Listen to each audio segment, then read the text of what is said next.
இன்றைக்கி பிரண்டை சட்னி பார்க்கலாங்களா? அதுக்கு பிரண்டையை பொரிச்சுக்கோங்க. கையில் வந்து தேங்காய் இல்லைன்னா நல்லெண்ணெய் தடவிட்டு இந்த மாதிரி பிரண்டையை வந்து தோலெல்லாம் எடுத்துட்டு, இந்த நார் மாதிரி வருது இல்லைங்களா, இதை எடுத்துட்டு குட்டி குட்டியாக கட் பண்ணி வச்சுக்கோங்க. ஏன்னா பிரண்டையில் வந்து நார் நாராக வருங்க. அது நீங்கள் நீளமாக போட்டிங்க அப்படின்னா அந்த நார் வந்து வாய்க்கு வந்துகிட்டே இருக்கும் சாப்பிட்றப்ப. குட்டி குட்டியாக கட் பண்ணிங்கன்னா அந்த நாரெல்லாம் சீக்கிரம் வெந்துருங்க.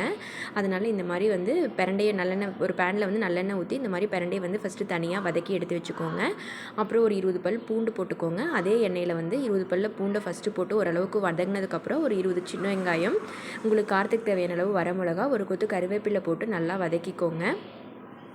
இந்த பிரண்டையோட தலை இருக்குல்லங்களா, அதை வந்து நான் இந்த வெங்காயமெல்லாம் வதங்கினதுக்கப்புறம் போட்டுட்டு வதக்கிட்டு அதுக்கப்புறம் பிரண்டையை வந்து வதக்கி வச்ச பிரண்டையை போட்டு ஒரு சின்ன சைஸ் அளவுக்கு புளி போட்டுக்கோங்க. அப்புறம் வந்து தேங்காய், உங்களுக்கு தேங்காய் வந்து ஆப்ஷனல் தான், தேங்காய் போட்டுக்கோங்க. தேங்காய் ஒரு கைப்பிடி அளவுக்கு போட்டுட்டு மிக்ஸி ஜாரில் தேவையான அளவு உப்பு போட்டு அரைச்சி எடுத்திங்கன்னா பிரண்டை சட்னி ரெடிங்க. இந்த வீடியோ பிடிச்சிருந்தா மறக்காமல் சப்ஸ்கிரைப்